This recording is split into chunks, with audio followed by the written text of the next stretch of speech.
Alright there, sure old mate Yorkie here. Welcome you back to Campfire Tale for more Pathfinder Wrath of the Righteous. Well, because the way things have been going around here over the last month, I'm going to cut down on trying to do 2-hour shows. A lot of you might prefer that anyway when it's video format. And just focus on doing the story aspects, cut out all the running around and the bullshit. Just when we get back to the main area, we will continue doing the fights and other campaign stuff, because I consider that story too. You know, the battles, I should say, the commander controlled battles. But while we're running around the Lucianera, I'm going to cut out all the running around especially, and just focus on each time bringing you a story note. In this case, we've got Greybor with us, who I absolutely loathe, but he does have a quest. Rumours are currency, and anyone who wishes to become rich must hound them as deftly as gold coins. The assassin Greybor is an old hand at the rumour mill. He has obtained information that a certain individual is gathering a gang of cutthroats in order to send them after the demon Willodus.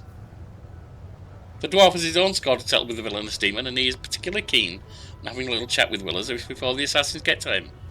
The demon's mansion is in the upper city. It's called the House of Wicked Knowledge, and that's what we found here. Now, around here, we have vampire people and so on, and they attack us. So, first things first, get that on us. You can also toss that on him. And we can also... The world has suffered enough. Actually, you can use that on, I guess, on her. And you can get your claws on. And even though we're not in battle yet, I stand ready. I'll put the first of these on, because they attack real quick.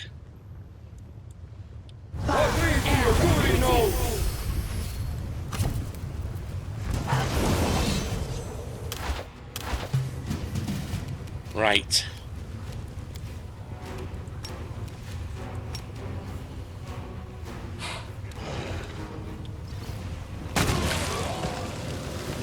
That's what we need to do.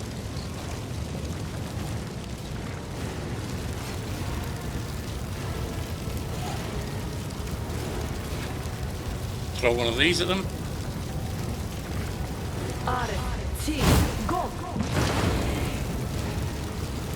Fireball did nothing to them. We're not going to attack them with like that.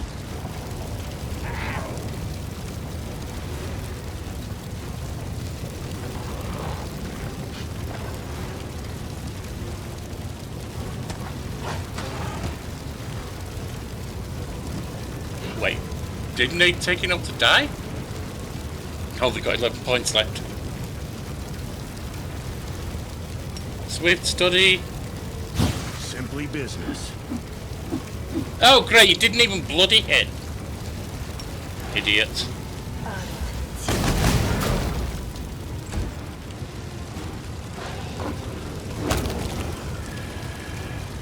Begone, fiend! Was that another dying? It was. Away, you rascal! Right. No time for idle. Now you can get rid of that. Where is it? There.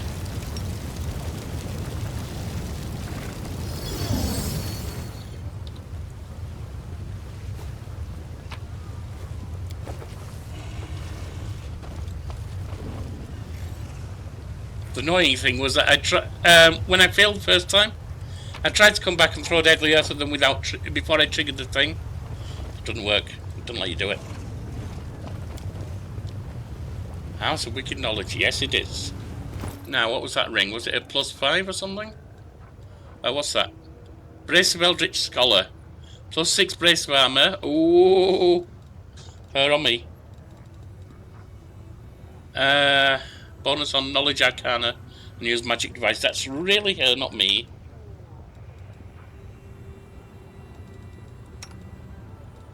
You've got Ooh. That's actually good. Although she doesn't do healing spells that often. That's probably better. It clashes with Magician's Ring. So we'll leave that with you. And that's...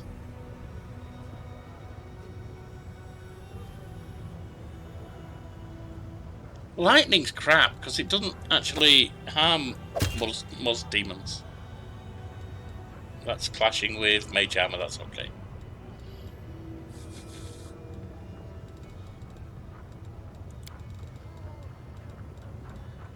What's that? Defiler, Heavy Mace. Hand Axe.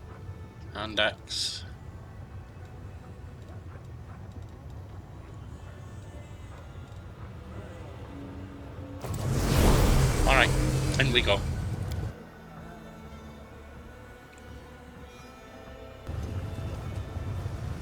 The lock is familiar. These locks are used by monster traders from Katspesh, who want to ensure their most powerful beasts stay in their cages. Can't be forced, but one delicate twist of the knife and done. Day 14, month Gosran for year 4716. A hunt is a clash between hunter's cunning and the shrewdness of the prey. When the prey expects a trap, the hunter's acumen is put to the test in trying to subvert such expectations. Willodus has proven he understands this fundamental principle. The commander bursts through the front door and freezes. For all the tales about the mansion supposedly becoming a citadel, no one is there to assault the unwanted guests. There's no flying arrows, no chilling battle cries, and the expensive furniture hasn't been turned into makeshift barricades. The commander and companions carefully examine the luxurious antechamber. There are two doors leading deeper into the mansion. One bears a symbol of a mirror, and the other a symbol of a knife. There's a bloody pigeon feather in front of the doors, and a note that contains two words: "Welcome, assassin." Succeeded at law religion? The commander recalls that the bloody feather is a symbol of Shax, the Blood Marquis. The demon lord is infamous for luring his victims into a labyrinth full of deadly traps. The door slams shut loudly behind her. I didn't try a door. Oh, the front door, probably. The commander decides to leave. No. A door with a mirror symbol or crooked knife? We'll try the crooked knife. They say that pets reflect the character and disposition of their owners. If this is true, then the lord of the mansion has a truly cruel and perverse disposition. The commander enters a spacious cellar filled with scattered bones and cages. All of them are wide open, and the creatures they once contained are freely roaming the room. They've all come from different planes. Some are monsters, some are mere animals, some are intelligent species, yet all of them shamble around aimlessly. They pant loudly, and drool drips from their slack jaws and open mouths. Their horribly mutilated and scarred heads provide evidence as to the reason for this behaviour. A merciless surgeon has opened their skulls and taken out most of their brains, leaving only the bits that govern the most base instincts, such as hunger. And these creatures are very hungry indeed. We could distract. We can slip past. We can intimidate. That's the one that has a chance of failing. Let's distract them. The Anasolche picks up a bone shard and deftly throws it toward the other side of the room. The hollow thunk attracts the attention of the creatures, and they shamble toward the noise. Their drooling jaws snap in anticipation. One of the mindless abominations bites one of the other, mistaking it for prey, and a noisy brawl breaks out between them. The fight is loud enough to allow the commander to slip past unseen. 3 doors lead on from this dark cellar, and its oppressive stink of blood and decay. The commander decisively reaches out for the one marked with a symbol. Anyone else getting there? I mean, I might be the only one old enough to remember. Images of Steve Jackson and Ian Livingston's Fighting Fantasy series. We've just dealt with beasts, so let's assume the two filled more for their room. Everyone makes mistakes. The difference between an amateur and an expert is simply that the expert knows how to hide those mistakes in some deep dark hole. It seems the commander has found the place where the lord of this mansion hides his mistakes. The walls of this room are splattered with blood up to the ceiling, and the floor is shaped like a funnel. There's a stand for steel poles with bloody hooks at their ends. Gravediggers use such tools to drag dead plague victims into their corpse carts. With a sudden click, the stone floor turns to ice, causing the commander to slip and slide down toward the giant gap in the centre of the room, where it is now possible to discern a maw. It is a giant round mouth, with hundreds of long sharp teeth, a massive throat, and the staggeringly foul odour of hundreds and hundreds of decaying corpses. This maw is a gigantic corpse eater, which gorges itself on the results of failed and unsuccessful experiments. The commander, mobility at 27, I only need a 4 for a Mulbrick for that. Perception 28, I'd need a 7 from Greybor for that. Athletics, Mulbrick easily beats athletics. Try to restrain the monster by wedging a steel pole between its jaws. The Anasol Shade grabs a metal pole with a hook that must have been used to drag corpses and rushes forward to wedge it between the monster's jaws, keeping its mouth open. The monster wheezes, trying with all its might to shut its jaws, but its thrashing only makes the steel sink deeper into its slimy flesh. Eventually the monster will snap the pole in half, but at least this daring feat allows Eliana Solshade some precious time to escape the room. Slowly but surely, digging her heels into the slippery surface of the ice, the commander managed to escape the monster's maw and climb up a safe distance towards the wall. The pole creaks and bends. In the horrible jaws, the commander quickly retreats from the room. 3 doors with different symbols lead on from the monster's lair. Upon reflection, the commander decides to open the one bearing the symbol of... Well, at least now we know the maw refers to the next room, so the symbol refers to the next room, not to the previous one. Pair of scales, possibly justice, possibly a weight-based test. Boiling cauldron, witches maybe. A full moon, werewolf. It's going to need balance or something. No, I might be able to do this.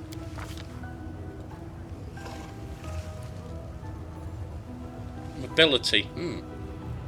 Intimidate or knowledge arcana. Let's see what we've got. No matter how gleefully the lord of this palace mutilates flesh, he is first and foremost a scientist.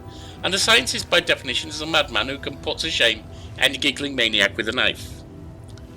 Therefore, it comes as no surprise that his laboratory is furnished with care and order, and there is no hint of the tawdry luxury found in the other rooms. There is a multitude of flasks and vials with potions resting on the tables, and the cupboards are full of jars containing brains of all shapes and colours. As soon as the door closes behind the commander's back, a huge silvery autoclave, what the hell's an autoclave, opens with a wheezing clang, emitting a wave of foul-smelling brine. Oh, is that an opening, like a section or a cupboard or like those folding beds type of thing? Something that opens automatically? Well, they don't usually open automatically, but something like that would do. A hideous homunculus covered in glistening slime crawls out of the autoclave. Its liquid, malleable body constantly grows new limbs, eyes and mouths, absorbing the bits and pieces it no longer requires.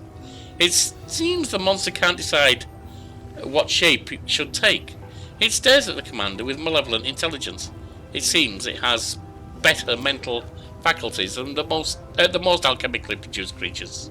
The homunculus giggles repulsively as it grabs a vial full of acid and aims it at the commander's head. The commander, I'd need 7 from Ember on that, 3 from Mulbrick on that, 2 from me on that. Decides to scare off the malevolent monster. Aliana Solshade takes a deep breath and produces a frightening roar. The homunculus wails in 3 different voices and flees rapidly. Its multitude of thin little legs meld to produce 2 stout muscular ones, before turning into a flexible tail of a snake.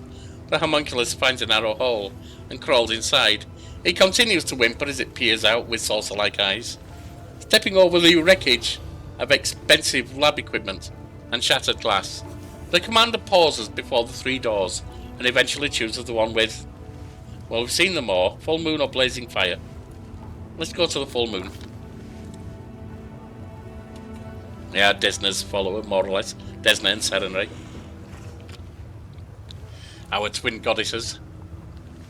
The commander enters a magnificent bedroom and ends up knee-deep in seemingly bottomless pile of soft blankets, fuzzy rugs, plump feather beds, and other covers of all sorts and shapes. They allure and promise the sweetest dreams. If only Eliana Solshade would lie down and close her eyes. Yeah, not happening. It's a dangerous temptation. Anyone who allows these fluffy killers to put them to sleep won't wake up again. They will crawl over their victim, piling up around them, and then suffocate and smother them to death. Carving through her feather bed with her blade, the commander sees glistening flesh, and a thick ichor oozes out from the rend in the fabric. So night was the moon was asleep, got it. Yet no book has ever mentioned such strange, bizarre creatures. Succeeded at law nature. The commander can only guess that this is the result of a strange experiment on some predatory swarm organism that disguises itself as something harmless and then preys on those it lures close. The commander decides that the best course of action would be Athletics 27, easily pass it. Carve a path through the room with a blade. A blade makes short work of stubborn fabric, revealing muscles and sinew hidden underneath. Liana Solshed clumsily but desperately hacks at the encroaching mass, like a butcher carving up a carcass. She fights her way through the sea of shuddering flesh toward the exit. 2 doors with different symbols lead from the master bedroom. The commander decides she would rather take her chances behind the one with boiling cauldron or blazing fire. You know, I use fire sometimes, so let's go there. The commander finds herself in a long stone passage. No traps are triggered by her careful steps, yet at the end of the passage her vision glows blurry. The illusion of safety falls apart like a house of cards, revealing an endless fiery field, ashen mountains, rivers of lava, and magmatic volcanoes. Hot winds scorch her face. It is not difficult to conclude that this deadly place is the elemental plane of fire. Ash and volcanic rock tremble beneath the commander's feet, but walking on it seems safe enough for now. The only escape route is the distant three-way arch of rough-hewn stone containing the 3 familiar doors. However, in order to reach it, the commander must find a way past the river of fire, in which tiny islets of porous stone are just barely visible. The river spews out tongues of roaring flame that land on banks and crystallize into dark glass. As a result, both banks and the river have become steep, jagged cliffs of obsidian. Commander has nothing left to do but mobility 28. That needs 5. Knowledge world 28. That's horrible. Law religion 28. I easily beat that. To walk along the bank looking for a ford, guided by her knowledge of interplanar travel. Eliana Solshade remembers a few tales of travellers who have survived the plane of fire and decides to venture forth along the fiery river's bank. The trek is long and dangerous, but after a couple of hours she finds what she's been looking for, a strip of hardened black glass arching across the stream of lava, like a volcanic bridge. Eliana Solshade carefully makes her way to the other side, using the makeshift bridge, and climbs up to the stone arches. After reaching the stone portals, the commander has to decide which of 3 doorways to enter. Eventually, she decides on the one with the boiling cauldron. Full moon we've done. Don't think we did boiling cauldron, and we haven't done rod. Well, Emma's a witch. The commander walks into an enormous kitchen. There are massive cauldrons with shiny, polished sides, and a tiny green flame flickers within a magical oven. The aroma of delicious spices beckons from the countless cupboards and shelves that line the walls. However, as soon as the commander enters the room, the cauldron's lids fly off into the air, blown off in a powerful explosions. A nasty greyish pink slime oozes out of the open cauldrons, swelling up like dough. The slime flows down into the floor, gathering up into massive cluttered clusters, which then begin to crawl toward the commander. Eliana Solshade has never seen or read about such creatures before. It is reasonable to suggest that this was the outcome of a complicated and perverted magical experiment. The carnivorous slime was captured in a cave, subjected to magical transformation, and fed entirely with brain tissue. The commander... I only need one from that, so that should be automatic. Or law nature, I only need one from that. Or perception, I need 6 from that, is it? Or is that 24 I'm seeing?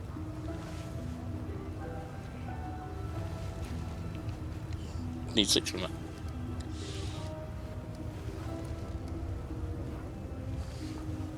Adiana, this Ember, this is your room. Decides to burn the monster in the magical oven. Aliana Soulshade quickly uses the magical sigils controlling the oven to turn the small fire inside into a roaring green flame.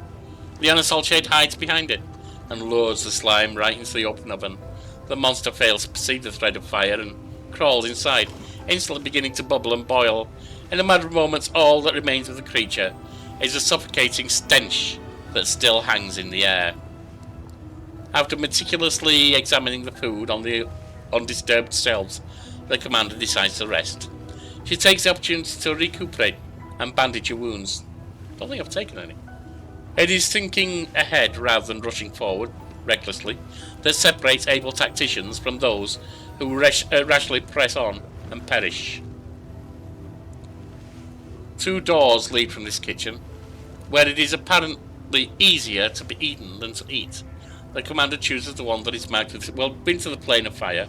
So, we've been to full moon as well. Let's go back to full moon.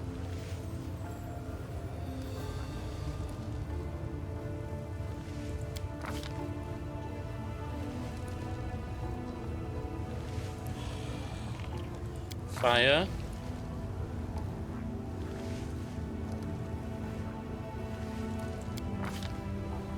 We haven't been to Rod. The door doesn't budge. The commander forces it open with her weight and enters the same hall where this dangerous expedition first began. The cosy, comfortable setting in no way hints at the nightmares that awaited the commander inside the mansion. The door outside is wide open, and through the doorway, dark figures can be seen clutching weapons. All of this was nothing but a warm-up. The final decisive battle is still to come. The commander prepares to fight as she steps out of the accursed mansion.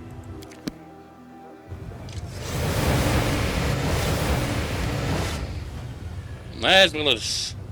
The leader of the gang of demons is grotesquely disfigured, even by the standards of the abyss. A disproportionately large and bloated head rests on a tiny, deformed? It should be deformed?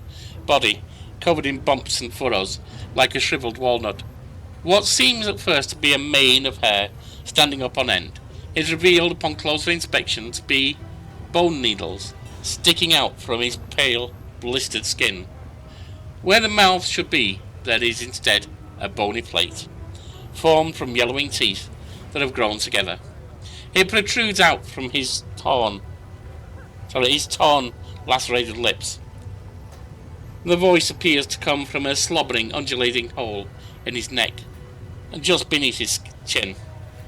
More bloody larvae showing up at my palace. I'm getting very tired of these visits. What a freak. Even I feel somewhat conflicted. Would killing this creature be an act of cruelty or mercy? I'll not wish show mercy to the scum that set me up. Who are you? A snort of derision escapes the creature's throat, and he makes a dismissive gesture with his hand, his sturdy nails curling into long thin spirals. You don't even know if you've decided to challenge. Let these words herald your imminent death, outsider. I am Willodus, the wizard confidant and advice to Lady in Shadow. I am known as the Vivisector. Greybor smirks, not bothering to show his contempt. So many words. I'll simply call you a corpse. Less impressive sounding perhaps, but so easy to remember. Why did you turn your house into a trap? Not that it wasn't fun, of course. I was expecting assassins, therefore I prepared a warm welcome for such guests. I trust that you appreciate my vivarium. When I am finished with you, You will become a new decoration for my palace, and another test for those who follow you. You will be mine. Some of you will be mindless pets, and the more attractive ones I may use you to meet other needs. The monstrosity giggles lecherously, and the sound is shrill and repulsive, like metal against glass. You created the monster found in the mansion. The demon cackles with glee and replies scornfully, You call them monsters, silly girl. What can you possibly know about it? Those are masterpieces of vivisection. Impossible creations. Well, I mean, several of them are dead now, mate. Conceived not by nature, but born by my scalpel, needle, and magic. Well, kind of pathetic, to be honest. Fun, but pathetic. So, who do you think wants you dead? My enemies are many and dangerous, and I could spend eternity guessing.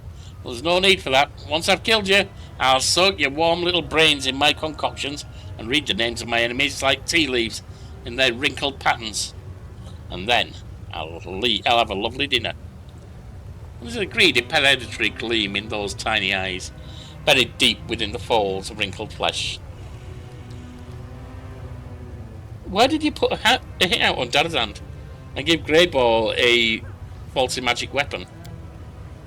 The demon hisses in frustration, spittle flying from a hole in his neck. Nonsense. Why would I want that idiot dead?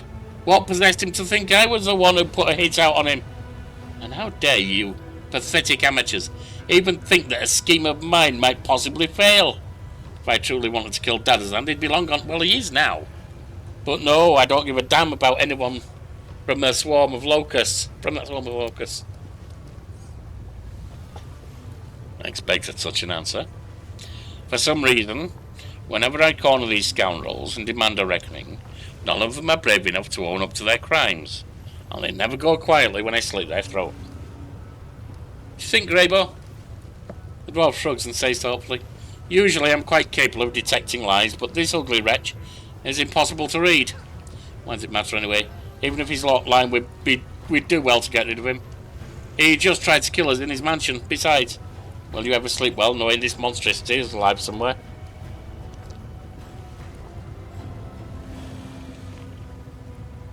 Your words reek of deceit.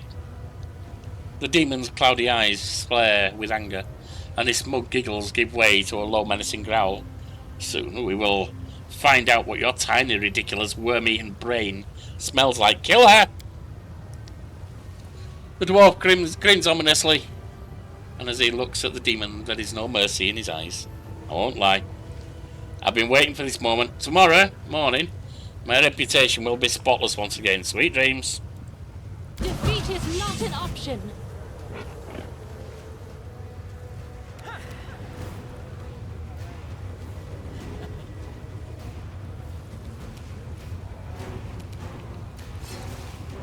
Okay.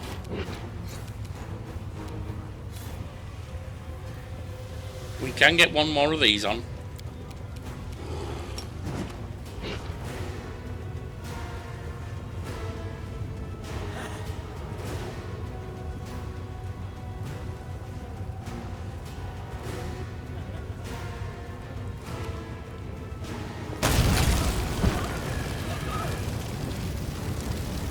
I got them all. Except for that one. I thought he was in range. I guess not.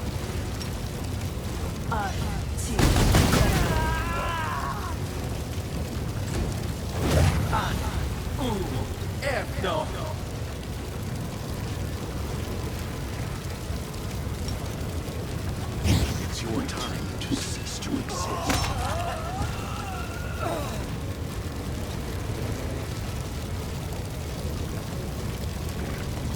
Oh, well, this is over there.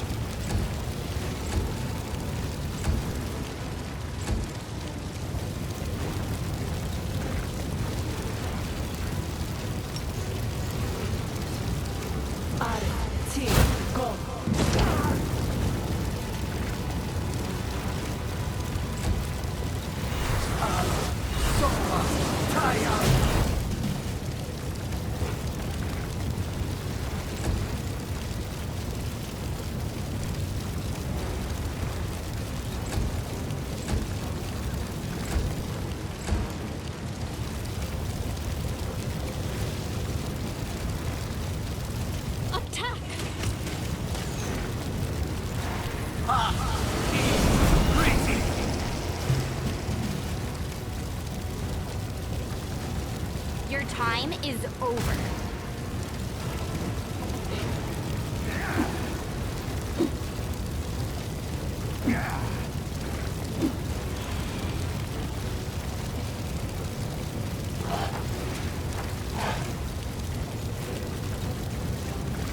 Fall! This cannot be happening. Stop it!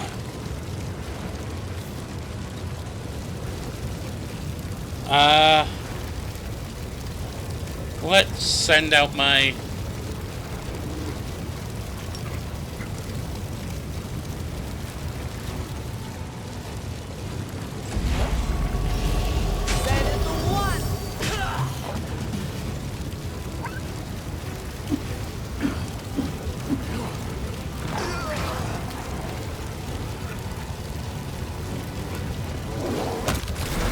There we go. Ozala. The projection is that of a tall female demon. Unlike many of her kind, she seems slimmer and less stocky in build. Upon closer examination, you realise her thinness is caused by extreme emaciation, which makes her look like a withered tree. The skin on her neck and wrists bears the marks of shackles, and her body is covered in flaming seals of Baphomet. Lowering her eyes, the demon addresses you quietly. Allow me to congratulate you. The short work you made of Willodus proves you are a true professional. I am Hosala, and on behalf of the Assassin's Guild, I congratulate Greybor on completing this contract. You have fulfilled the order we received for Willodus' murder, and therefore you have the right to collect the bounty, even though you are not a guild member yourself. I'm sure you have also many questions about what happened. I doubt our guild is hard to find. Well, you should know, you don't need to doubt. There is a notice board in its entrance, where the assassination contracts are posted. Who are you? I am Hosala, Baphomet's daughter. Projection looks you in the eye, and adds in an aggrieved whisper, Hosala, not Hepzimara. She is my elder sister, but I doubt you're able to appreciate the true extent of my misfortune. I am also known in Illusionera as the assistant and right hand of yours, the head of the Assassin's Guild. Do you know what happened here? I may know a thing or two, but we should discuss these matters inside the guild, not in public. Who's going to overhear us? The corpses? Why don't you come here and speak to us face to face instead of projecting an illusion? Or are you afraid we won't like your answers and we'll make you join Willodus? At the sight of the demon's sour expression, Greybor gives an aggressive snort. Get out of here, you horned abomination. Actually, we'll try and pay a visit to the Assassin's Guild. Thank you for your answer. Bounty awaits you. I'm not sure what reward awaits us, but I truly hope that it's a considerable sum of gold and not a meagre payment served up at the end of a blade.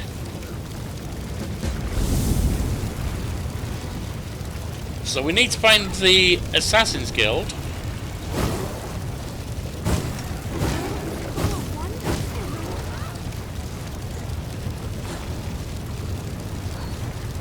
Alright, they seem to have recovered at last.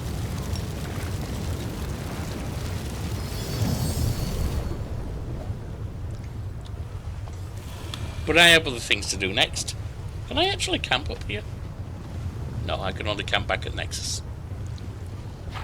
So, I have a couple of other things I want to take care of, and I will see you when I find the next story piece I'm looking for. Thanks for watching, for being around, for every message, reaction, all the joy we found. To the quiet, the loud, the sharp and the sly, you're the reason I'm leaving with my spirits high. So hit like, leave a word or tap that sub. If you laugh, cry to mock my stuff. Every click helps the channel grow and lets me keep on with the show.